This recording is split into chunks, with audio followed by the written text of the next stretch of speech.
ಮತ್ತೆ ಕೋವಿಡ್, ಮತ್ತೆ ಕರೋನಾ, ಈ ಎರಡು ಪದಗಳು ಕೇಳುತ್ತಿದ್ದಂತೆ ಅನೇಕ ಜನರಿಗೆ 2020, 2021, 2022 ಮತ್ತು 2023 ದಿನಗಳು ನೆನಪಾಗುತ್ತವೆ.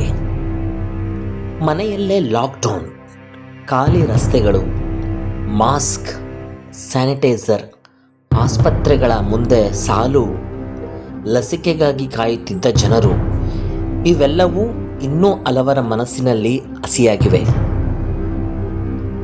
ನಮಸ್ಕಾರ ಸ್ನೇಹಿತರೆ, ನಮ್ಮ ಚಾನಲ್ಗೆ ನಿಮ್ಮೆಲ್ಲರಿಗೂ ಸ್ವಾಗತ. ಇದೀಗ ಕರ್ನಾಟಕದ ಕೊಡಗು ಜಿಲ್ಲೆಯಲ್ಲಿ ಕೋವಿಡ್ ಸೋಂಕಿತರಿಗೆ ಅಗತ್ಯವಾದರೆ ಚಿಕಿತ್ಸೆ ನೀಡಲು 40 ಹಾಸಿಗೆಗಳನ್ನು ಸಿದ್ಧಪಡಿಸಲಾಗಿದೆಯಂತೆ ಎಂಬ ಸುದ್ದಿ ಬಂದಿದೆ. ಹಾಗಾದರೆ ಮತ್ತೆ ದೊಡ್ಡ ಕೋವಿಡ್ ಅಲೆ ಆರಂಭವಾಗುತ್ತಿದೆ. ಜನರು ಆತಂಕ ಪಡಬೇಕೇ ಅಥವಾ ಇದು ಕೇವಲ ಮುನ್ನೆಚ್ಚರಿಕೆ ಕ್ರಮವೇ? ಈ ವಿಡಿಯೋದಲ್ಲಿ ಇಂದಿನ ಸುದ್ದಿಯ ಜೊತೆಗೆ 2021, 22, 23ರಲ್ಲಿ ಏನೆಲ್ಲ ನಡೆಯಿತು ಎಂಬುದನ್ನು ನೆನಪಿಸಿಕೊಳ್ಳೋಣ. ಕೊಡಗು ಜಿಲ್ಲೆಯಲ್ಲಿ ಆರೋಗ್ಯ ಇಲಾಖೆ ಮುನ್ನೆಚ್ಚರಿಕೆ ಕ್ರಮವಾಗಿ 40 ಹಾಸಿಗೆಗಳನ್ನು ಸಿದ್ಧಪಡಿಸಿದೆಯಂತೆ. ಇದರಲ್ಲಿ ಐಸೋಲೇಷನ್ ವಾರ್ಡ್, ವೈದ್ಯಕೀಯ ಸಿಬ್ಬಂದಿ, ಅಗತ್ಯ ಔಷಧಿ, ಆಮ್ಲಜನಕ ವ್ಯವಸ್ಥೆ ಮತ್ತು ಅಗತ್ಯವಿದ್ದರೆ ಚಿಕಿತ್ಸೆ ನೀಡಲು ಬೇಕಾದ ಸಿದ್ಧತೆಗಳನ್ನು ಮಾಡಿಕೊಂಡಿದ್ದಾರೆ. ಇದರ ಅರ್ಥ ಜಿಲ್ಲೆಯಲ್ಲಿ ಭಾರೀ ಪ್ರಮಾಣದ ಕೋವಿಡ್ ಹರಡುತ್ತಿದೆ ಎನ್ನುವುದಲ್ಲ. ಆರೋಗ್ಯ ಇಲಾಖೆ ಮುಂಚಿತವಾಗಿ ಸಿದ್ಧವಾಗಿರುವುದು ಒಳ್ಳೆಯ ಕ್ರಮವಾಗಿದೆ. ಆದ್ದರಿಂದ ಜನರು ಭಯಪಡುವ ಬದಲು ಎಚ್ಚರಿಕೆಯಿಂದ ಇರಬೇಕು. ಈ ವರ್ಷವನ್ನು ಬಹುತೇಕ ಜನರು ಎಂದಿಗೂ ಮರೆಯಲು ಸಾಧ್ಯವಿಲ್ಲ.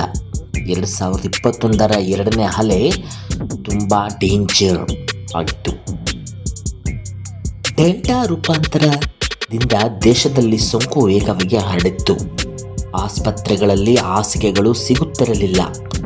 ಆಮ್ಲಜನಕದ ಕೊರತೆ ಎದುರಾಯಿತು. ಆಂಬ್ಯುಲೆನ್ಸ್ಗಳ ಸೈರನ್ಗಳು ನಿರಂತರವಾಗಿ ಕೇಳಿಸುತ್ತಿದ್ದವು.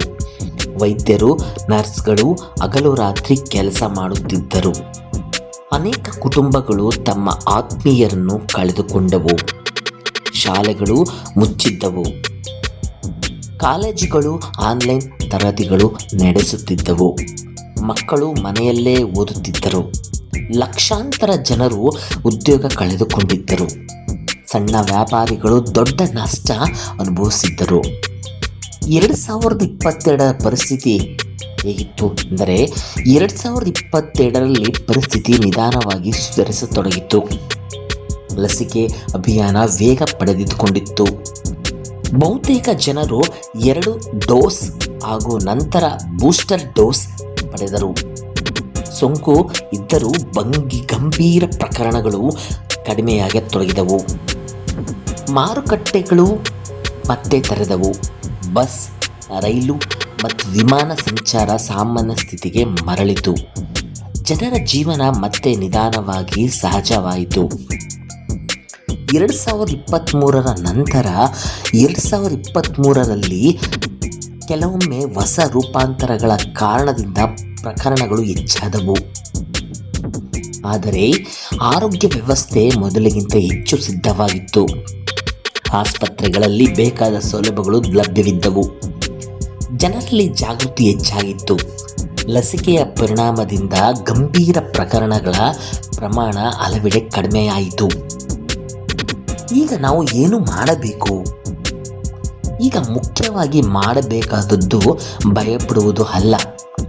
ಜ್ವರ, ಕೆಮ್ಮು, ಗಂಟಲು ನೋವು ಮತ್ತು ಉಸಿರಾಟದ ತೊಂದರೆ ಇದ್ದರೆ ವೈದ್ಯರನ್ನು ಸಂಪರ್ಕಿಸಿ. ಕೈಗಳನ್ನು ಸ್ವಚ್ಛವಾಗಿಡಿ. ಅಗತ್ಯವಿದ್ದರೆ ಮಾಸ್ಕ್ ಧರಿಸಿ. ಹಿರಿಯರು ಹಾಗೂ ಆರೋಗ್ಯ ಸಮಸ್ಯೆ ಇರುವವರು ಹೆಚ್ಚು ಎಚ್ಚರಿಕೆ ವಹಿಸಿ. ಸಾಮಾಜಿಕ ಜಾಲತಾಣಗಳಲ್ಲಿ ಹರಡುವ ಪ್ರತಿಯೊಂದು ಸುದ್ದಿಯನ್ನು ನಂಬಬೇಡಿ. ಆರೋಗ್ಯ ಇಲಾಖೆ ನೀಡುವ ಅಧಿಕೃತ ಮಾಹಿತಿಯನ್ನೇ ಅನುಸರಿಸಿ. ಕೊಡಗಿನಲ್ಲಿ 40 ಹಾಸಿಗೆಗಳನ್ನು ಸಿದ್ಧಪಡಿಸುತ್ತಿರುವುದು ಮುನ್ನೆಚ್ಚರಿಕೆ ಕ್ರಮವಾಗಿದೆ. ಇದನ್ನು ನೋಡಿ ಆತಂಕ ಪಡುವ ಅಗತ್ಯವಿಲ್ಲ.